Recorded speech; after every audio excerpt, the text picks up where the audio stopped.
Alors que France 2 clôture ce soir la série événement Germinal avec la diffusion des 2 derniers épisodes, le réalisateur David Oureg s'est livré au micro d'Allociné sur une scène forte de l'épisode 5.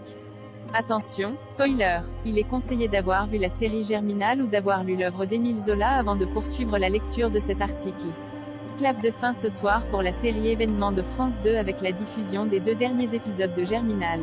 Et pour recréer l'atmosphère des cités minières du 19e dépeinte par Émile Zola, il aura fallu pas moins de 6 mois de tournage, 2400 figurants ainsi qu'une centaine de techniciens.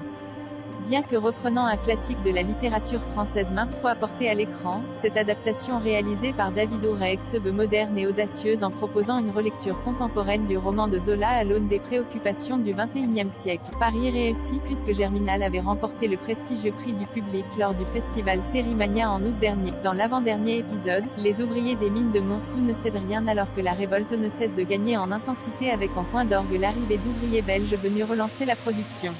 Une fois encore, la colère des mineurs finira par dépasser Étienne, Louis Père. N'ayant plus rien à perdre, ils font front aux soldats envoyés pour leur interdire l'accès aux Voreux.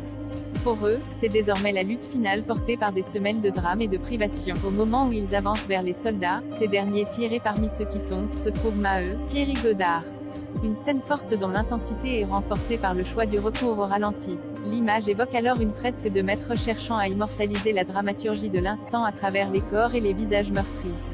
J'aime mettre le ralenti là où ne l'utilise pas, expliquait David Oureg au micro d'Allociné pour l'émission Spotlight enregistrée au festival Sérimania. Utilisé très subtilement, même parfois de façon imperceptible, le ralenti pour traiter ce que j'appelle les instants suspendus, c'est le mantra. Ne passons pas à côté des silences, ne passons pas à côté de ce qui se raconte. Et de poursuivre, dans la séquence de la mort de Maheu, le texte était assez fidèle à l'œuvre originale. J'étais convaincu que cela ne suffirait pas. Dans ce cas-là, tu convoques un peu de... On commence à tourner, on fait toute l'arrivée des mineurs. Quand je lance les coups de feu, je crie tout de suite figez-vous parce que j'ai eu l'impression de voir un tableau de Delacroix. Point. David Oureg décide ensuite de saisir l'instant pour capturer les silences, les non-dits et les regards de ses acteurs. Je lance la musique qui accompagne la séquence, et je dirige mon steadicammer pour qu'il aille chercher chaque regard. On a ce moment incroyable avec Catherine et la mouquette avec le vent qui les balaye. Normalement, sur ce genre de séquence, tu as toujours un figurant au fond qui ne comprend pas. Mais là, tout le monde s'est figé. Une prise, on coupe, silence total sur le... Ce moment-là est devenu charnière.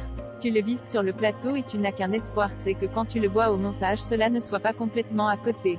On le montre au montage et la magie opère.